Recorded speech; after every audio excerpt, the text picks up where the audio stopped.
السلام علیکم۔ آج میں آپ کو ایک عظیم طالب علم کا ایک واقعہ سناؤں گی جو ہم سب کے لیے نصیحت آموز ہے۔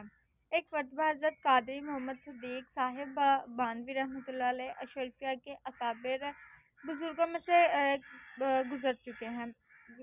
ایک مرتبہ ان کے زمانہ طالب علمی کے حالات جو انہوں نے خود تحریر فرمائے، جو ہم سب کے لیے نصیحت آموز ہے، وہ آج میں آپ سب کے ساتھ شیئر کروں گی۔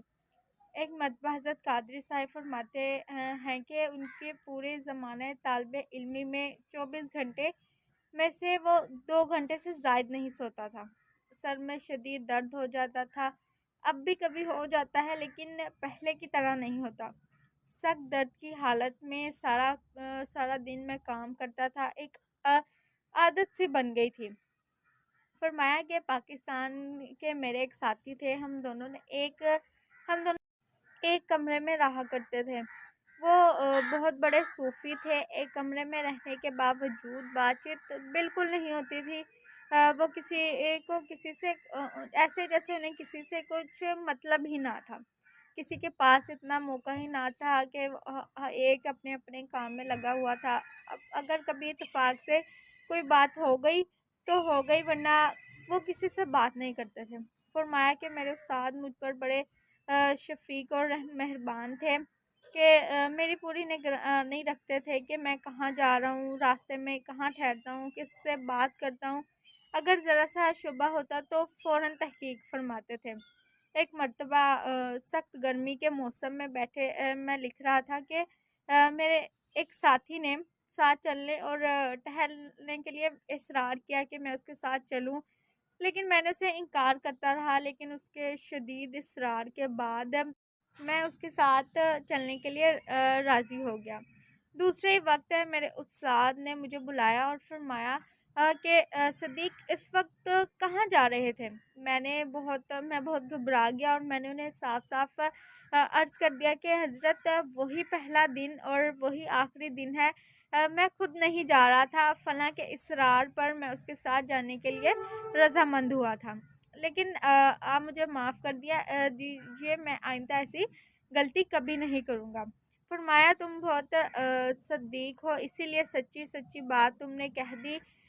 حضرت نے فرمایا کہ اس کے بعد پھر کبھی میں ٹہلنے نہیں گیا، کام ہی اس قدر ہوتا تھا کہ مجھے اس سے چھٹی ہی نہیں ملتی تھی، مجھے ذرا سا اس سے فرصت نہیں تھی مجھے۔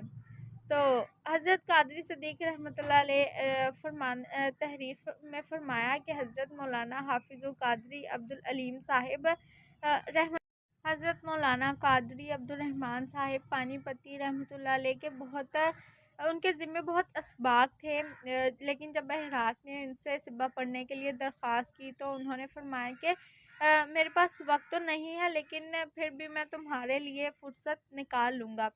تو اور جب دوسرے طالبہ علم کو معلوم ہوا تو انہوں نے کہا کہ اجازت ہو تو ہم بھی اس میں شریک ہو جائیں۔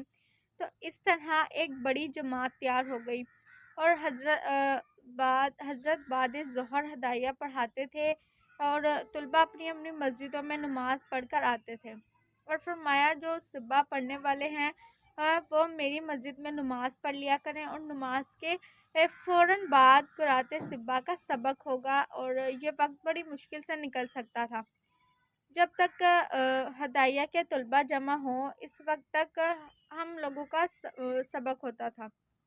اور کچھ دن بعد فرمایا کہ یہ سبق کم ہوتا ہے، اس لیے کہ بعد عشاء بھی ہم پڑھ لیا کریں گے۔ تھوڑے ہی دن گزرے تھے کہ فرمایا اتنی مقدار میں ایک سال میں پورے قرآن شریف کا اجرا نہ ہو سکے گا، تو اس کے لیے تم سب کو لوگ ایسا کرو کہ میرے ہی مکان میں سو جایا کرو، اور ہم بعد تہجد بھی سبق پڑھ لیا کریں گے۔ اور حضرت نے ایک مکان علیحدہ مہمانوں کے لیے تیار کرا دیا تھا۔ ہم سب طلبہ اور ایک مولانا رات میں اسی مکان میں سوتے تھے، اور پھر گھڑی میں الارم لگا دیا جاتا تھا۔ جب مولانا بڑی پابندی کے ساتھ بعد تہجد فجر تک سبق پڑھایا کرتے تھے۔ یہ ساری محنت طلبہ کے ساتھ شفقت کی بنا پر ہی کی جاتی تھی۔ جزاک اللہ۔